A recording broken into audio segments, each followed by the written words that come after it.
Hey everybody, Brian from Witch Doctor. Interesting test to see how robust primers really are. They come in these cases, packed really well. You know, like here's some Federals. You can see the packaging on them keeps the primer nice and safe and secure. The idea is, you know, you want to make sure these primers are very well cared for, and they're kind of, you know, from what I heard, very finicky, and so you want to make sure they go straight from here into your priming tool and then into the case. And heard that a lot my whole life, reloading 30 plus years. But recently I was at a match and I was carrying all of my equipment back to my vehicle at the end of the match, and I dropped a bunch of primers. Dropped them on the floor, the dirt floor, about 30 of them or so, and picked them up off the floor, put them back in the container. But then I thought, oh boy, I wonder if these got a little dirt in them, and if they did, you know, how problematic would that be?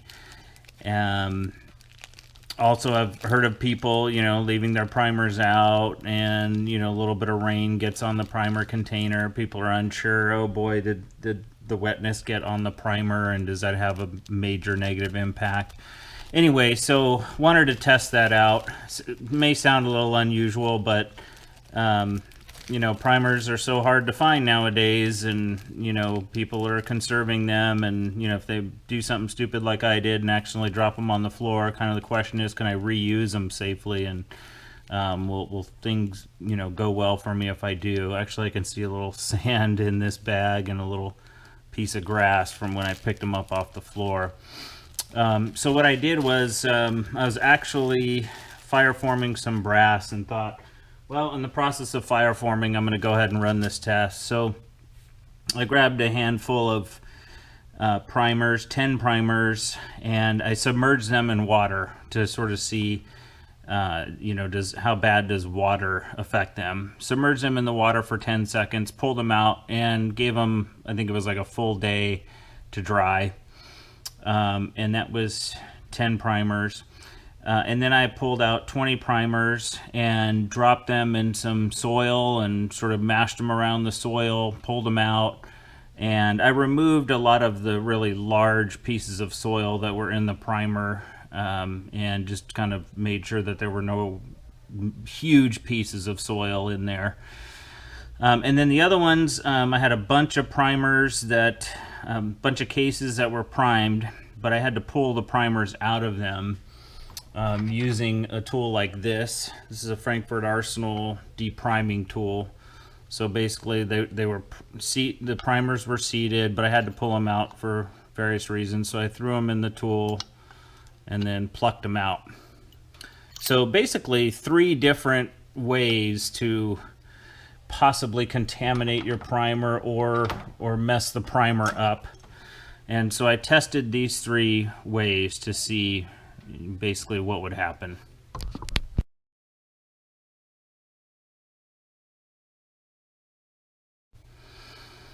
Alright, so in terms of the results, I did shoot these, I shot groups for this, but since I was fire forming, I wasn't actually trying to load develop to make a precise load, so I'm excluding the actual data on precision and just showing the ballistics data.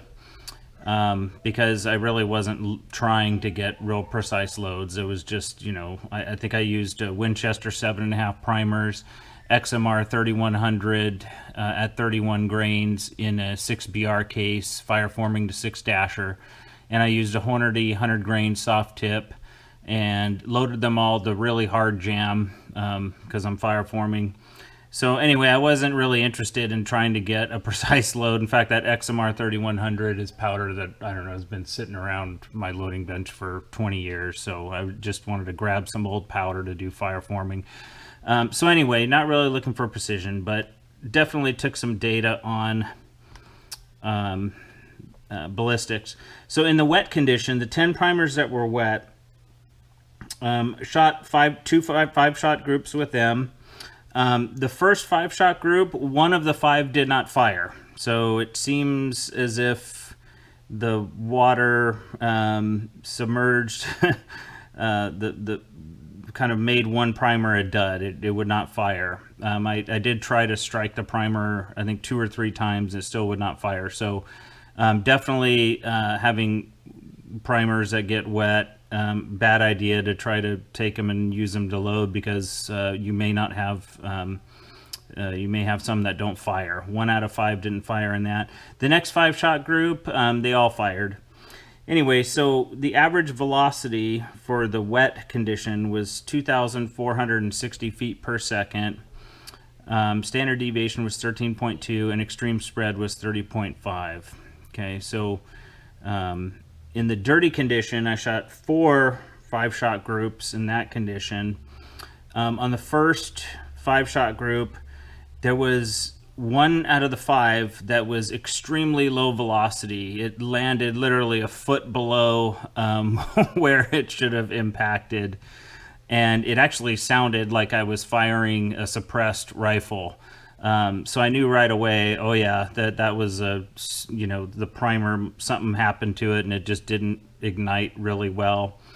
I looked down the barrel and I found a lot of like soot inside the barrel. It was pretty obvious that the powder did not burn completely. Anyway, and then the next 3 sets of 5-shot groups all fired fine, and in the average velocity there was 2432.8. So the standard deviation was 9.6, extreme spread was 21.5. So about 27 feet per second slower than the wet primers, interestingly enough. And the primers then that I reseeded, I shot several 5-shot groups. None of those were duds. All of them fired fired okay.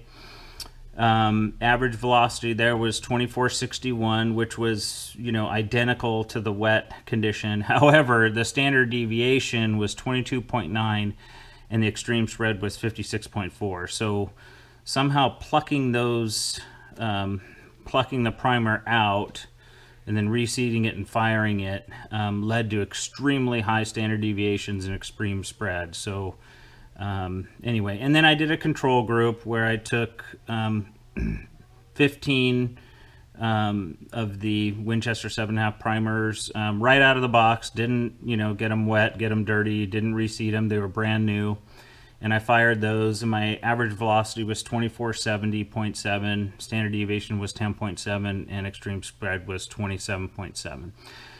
So overall, looking at the data, it looks like the primers that had no potential contamination or damage to them, the velocity was definitely on average faster.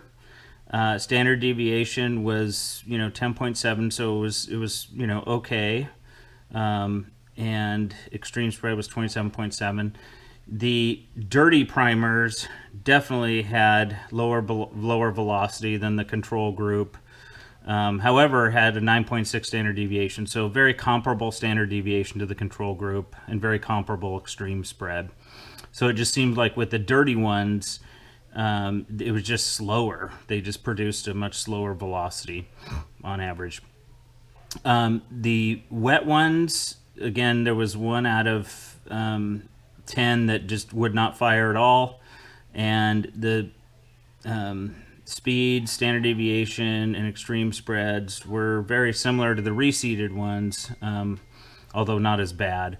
The reseeded ones produced the worst standard deviation and extreme spread. So let's look at velocity itself. So this is the wet velocity. This is the dirty velocity. You can see, like I said, significantly lower than all the rest of the groups. Reseeded velocity was very similar to wet, and the control was the fastest. So something about contaminating or damaging kind of slowed the velocity down. In the dirty group, slowed it down quite a bit.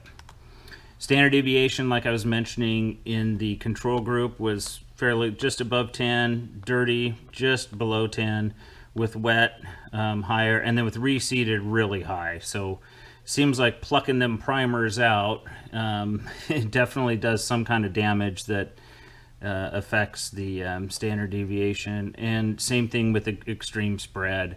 If you pluck those primers out and then use them again, don't expect them to give you good ballistics. Definitely showed the highest standard deviation extreme spread. And I actually shot, let's see, 1, 2, 3, 4, 5, 6, 7, 8 5-shot groups with the receded one. So a huge sample size. So to have 8 5-shot groups showing, 22.9 standard deviation and 56.4 extreme spread, that's pretty significant. Anyway, so in conclusion, I'll say yes, it seems like a lot of what I've heard, that primers are very finicky, you have to be very careful with them, is true. If you get them wet, you can expect, maybe 1 out of 5 or 1 out of 10 won't ignite. If you get them dirty, definitely you're going to see a lot slower velocity on them. If you have to pluck them out for whatever reason and then use them again to reseat, that's the worst thing you can possibly do. So yeah, in conclusion, my suggestion is if you ever get them wet, dirty, or you pluck them out, don't reuse them, for a match or any important shooting that you're doing. You can probably, I would probably just use them for plinking or fire forming or some other thing where I'm not really looking for good ballistics or precision. I'm just, using them for some other purpose. So I highly recommend that you just use right out of the box primers and do your best to not get them wet, dirty, and if you have to pluck them out and use them for something else, use them for some other purpose than, any kind of serious type of shooting that you're doing.